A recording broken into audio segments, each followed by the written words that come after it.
ಈಗಾಗಲೇ ರಾಜ್ಯ ಸಚಿವ ಸಂಪುಟ ಸಭೆಗೆ ವಿಚಾರವಾಗಿ ಈಗಾಗಲೇ ದೆಹಲಿಯಲ್ಲಿ ಸಭೆಗಳು ನಡೀತಾ ಇದೆ. ಸಭೆ ಒಂದು ಕಡೆಗಾದರೆ ಸಭೆಗೂ ಮುನ್ನ ಇವತ್ತಿನ ಬೆಳಗ್ಗೆಯಿಂದ ಇಲ್ಲಿ ತನಕ ಏನೆಲ್ಲ ಅಪ್ಡೇಟ್ಸ್ಗಳಾಗಿದೆ ಅದರ ಸಂಪೂರ್ಣ ವಿವರವನ್ನು ಒಮ್ಮೆ ನೋಡೋಣ ಬನ್ನಿ.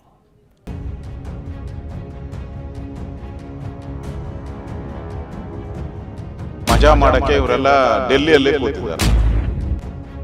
ಕಾಂಗ್ರೆಸ್ಸಿನ ನಾಯಕರ ಮೇಲೆ ಅವ್ರಿಗೆಲ್ಲ ಒಂದು ಸ್ವಲ್ಪ ಬೇಜಾರು ಇರಬೇಕು ಅಂತ ಕಾಣ್ತದೆ. ಹೈಕಮಾಂಡ್ ಇಲ್ಲ ವ್ಯಾಪಾರ ಸರಿಯಾಗಿ ಆಗಲಿಲ್ಲ ಅಂತ ಕಾಣ್ತದೆ. ಕಾಂಗ್ರೆಸ್ ಹೈಕಮಾಂಡ್ ಅಂಗಳದಲ್ಲಿ ಸಚಿವ ಸಂಪುಟ ವಿಸ್ತರಣೆಯ ಫೈನಲ್ ಕಸರತ್ತು ನಡೀತಿದೆ. ಸಂಪೂರ್ಣವಾಗಿ ದೆಹಲಿಗೆ ಶಿಫ್ಟ್ ಆಗಿದೆ. ಸಚಿವ ಸ್ಥಾನದ ಆಕಾಂಕ್ಷಿಗಳಾದ ಹಲವು ಶಾಸಕರಿಗಾಗಲೇ ರಾಷ್ಟ್ರ ರಾಜಧಾನಿಯಲ್ಲಿ ಬೀಡು ಬಿಟ್ಟಿದ್ದಾರೆ.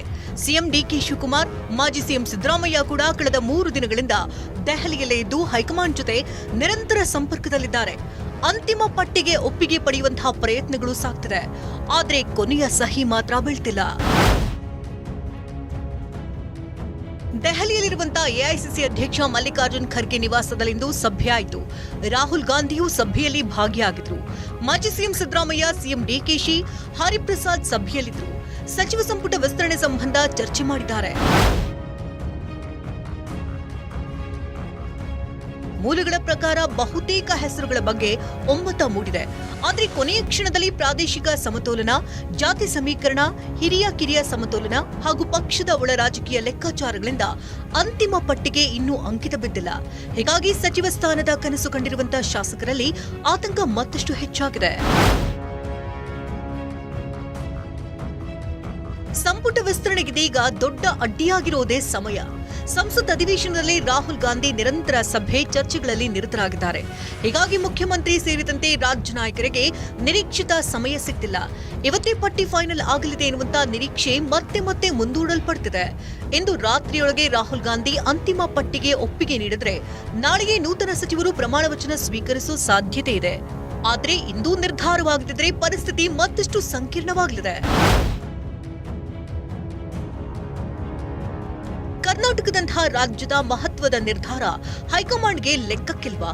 ಕನಿಷ್ಠ 2 ಗಂಟೆ ಸಮಯ ನೀಡದೆ ರಾಜ್ಯ ನಾಯಕರನ್ನ ಹೈಕಮಾಂಡ್ ಕಡೆಗಣಿಸುತ್ತಿದ್ಯಾ ಅನ್ನುವಂತ ಅಸಮಾಧಾನ ಕಾಂಗ್ರೆಸ್ ಶಾಸಕರಲ್ಲೂ ಇದೆ. ವಿರೋಧ ಪಕ್ಷದ ನಾಯಕರು ಇದನ್ನೇ ಅಸ್ತ್ರವಾಗಿಸಿಕೊಂಡಿದ್ದಾರೆ. ರಾಜ್ಯದ ನೀರಿನ ಸಮಸ್ಯೆ, ಬರ ಸಮಸ್ಯೆ ಆಲಿಸುವುದನ್ನು ಬಿಟ್ಟು ದೆಹಲಿಯನ್ನೇ ಮೋಜು ಮಸ್ತಿ ಮಾಡ್ತಿದ್ದಾರೆ ಅಂತ ಟೀಕೆ ಮಾಡ್ತಿದ್ದಾರೆ. ಇಲ್ಲಿ ಮಜಾ ಮಾಡಕ್ಕೆ ಇವರೆಲ್ಲ ಡೆಲ್ಲಿಯಲ್ಲಿ ಕೂತಿದ್ದಾರೆ. ಅದಕ್ಕೆ ವಾಪಸ್ ಬನ್ನಿ ಕಾಂಗ್ರೆಸ್ ಅವರೇ ವಾಪಸ್ ಬನ್ನಿ ಡೆಲ್ಲಿಯಿಂದ ಬೆಂಗಳೂರಿಗೆ ಅಂತೇಳಿ ನಾವು ಹೊಲದಲ್ಲೇ ಇವತ್ತು ಕೂತಿದ್ದ ಧರಣಿ ರೈತರ ಜೊತೆ. ನಾನು ಮುಖ್ಯಮಂತ್ರಿಗಳ ಆಗ್ರಹ ಪಡಿಸ್ತೇನೆ.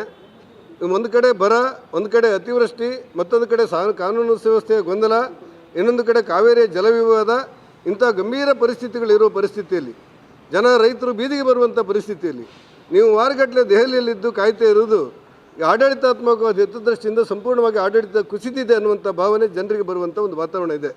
ಆ ಹಿನ್ನೆಲೆಯಲ್ಲಿ ನಾನು ಮುಖ್ಯಮಂತ್ರಿ ಆಗ್ರಹ ಪಡಿಸ್ತಾ ಇರುವುದು, ತಕ್ಷಣ ನೀವು ಕರ್ನಾಟಕ ಮರಳಬೇಕು. ಬಹುಶಃ ಸೆಟ್ಲ್ಮೆಂಟ್ ಆಗಿಲ್ಲ ಅಂತ ಕಾಣ್ತದೆ. ಇನ್ನೂ ನಮ್ಮ ಆರ್ ಅಶೋಕ್ ಅವ್ರು ಹೇಳ್ತಾ ಇದ್ರು, ಒಂದೊಂದು ಮಂತ್ರಿಗೂ ಕೂಡ ಬೆಲೆ ಕಟ್ಟಿ ನಡೀತಾ ಐತೆ ಅಂತೇಳಿ. ಬಹುಶಃ ಅದು ಇನ್ನೂ ವ್ಯಾಪಾರ ಸರಿಯಾಗಿ ಮುಗಿದಿಲ್ಲ ಅಂತ ಕಾಣ್ತದೆ. ಒಂದು ರೀತಿ ಕಾಂಗ್ರೆಸ್ಸಿನ ನಾಯಕರ ಮೇಲೆ ಅವ್ರಿಗೆಲ್ಲ ಒಂದು ಸ್ವಲ್ಪ ಬೇಜಾರು ಇರಬೇಕು ಅಂತ ಕಾಣ್ತದೆ. ಹೈಕಮಾಂಡು ಇಲ್ಲ ವ್ಯಾಪಾರ ಸರಿಯಾಗಿ ಆಗಲಿಲ್ಲ ಅಂತ ಕಾಣ್ತದೆ. ಆದ್ರೆ ಕಾಂಗ್ರೆಸ್ ನಾಯಕರು ಮಾತ್ರ ಇಡೀ ಸರ್ಕಾರ ದೆಹಲಿಯಲ್ಲಿ ಇಲ್ಲ ಅಂತ ಸಮರ್ಥನೆ ಮಾಡ್ಕೊಳ್ತಿದ್ದಾರೆ. ಇಡೀ ಸರ್ಕಾರ ದೆಹಲಿಯಲ್ಲಿಲ್ಲ, ಮುಖ್ಯಮಂತ್ರಿಗಳು ದೆಹಲಿಯಲ್ಲಿದ್ದಾರೆ. ಬಾಕಿ ಮಂತ್ರಿಗಳೆಲ್ಲರೂ ಸಹ ಕರ್ನಾಟಕ ರಾಜ್ಯದಲ್ಲೇ ಇದ್ದಾರೆ. ಸರ್ಕಾರ ಇದೆ. ಆದ್ದರಿಂದ ಮಂತ್ರಿಮಂಡಲಕ್ಕೂ ಇದಕ್ಕೂ ಏನೂ ಸಂಬಂಧ ಇಲ್ಲ. ಆಷಾಢಕ್ಕೂ ಮುನ್ನ ಸಂಪುಟ ವಿಸ್ತರಣೆನಾ ಇಲ್ಲ ಆಷಾಢದ ಬಳಿಕವೇ ಸಚಿವ ಸಂಪುಟ ವಿಸ್ತರಣೆನಾ ಅನ್ನುವಂತ ಅನುಮಾನಗಳು ಕಾಡೋದಕ್ಕೆ ತೊಡಗಿದೆ. ಯಾಕಂದ್ರೆ ಇಂದು ಅಂತಿಮ ಪಟ್ಟಿ ಹೊರಬರದಿದ್ರೆ ಆಷಾಢ ಮಾಸದ ಹಿನ್ನೆಲೆ ಪ್ರಮಾಣ ವಚನ ಕಾರ್ಯಕ್ರಮ ಮುಂದೂಡುವ ಸಾಧ್ಯತೆ ಇದೆ ಎನ್ನಲಾಗ್ತಿದೆ. ಹೀಗಾಗಿ ಸಚಿವ ಸ್ಥಾನದ ಆಕಾಂಕ್ಷಿಗಳಿಗೆ ಮತ್ತಷ್ಟು ಕಾಯುವಿಕೆ ಅನಿವಾರ್ಯವಾಗಬಹುದು. ಇದರ ಮಧ್ಯೆಯೇ ಕಾವೇರಿ ನೀರಿನ ವಿವಾದ ಮತ್ತೆ ರಾಜಕೀಯ ಕಾವು ಪಡೆದುಕೊಂಡಿದೆ. ರಾಜ್ಯ ಸರ್ಕಾರದ ಮುಂದೆ ಆಡಳಿತಾತ್ಮಕ ಹಾಗೂ ರಾಜಕೀಯ ಸವಾಲುಗಳು ಒಂದರ ಹಿಂದೆ ಒಂದರಂತೆ ಎದುರಾಗ್ತಿದೆ. ಇಂತಹ ಸಂದರ್ಭದಲ್ಲಿ ಸಂಪುಟ ವಿಸ್ತರಣೆಯ ಸಮಯ ಮತ್ತು ರಾಜಕೀಯ ಸಂದೇಶ ಎರಡೂ ಹೈಕಮಾಂಡ್ಗೆ ಮಹತ್ವದ್ದಾಗಿದೆ. ಹೀಗಾಗಿ ಯಾವುದೇ ನಿರ್ಧಾರವನ್ನ ಎಚ್ಚರಿಕೆಯಿಂದ ತೆಗೆದುಕೊಳ್ಳಬೇಕಾಗುತ್ತೆ. ಪ್ರಸನ್ನ ಗಾಂವ್ಕರ್, TV9 ಬೆಂಗಳೂರು.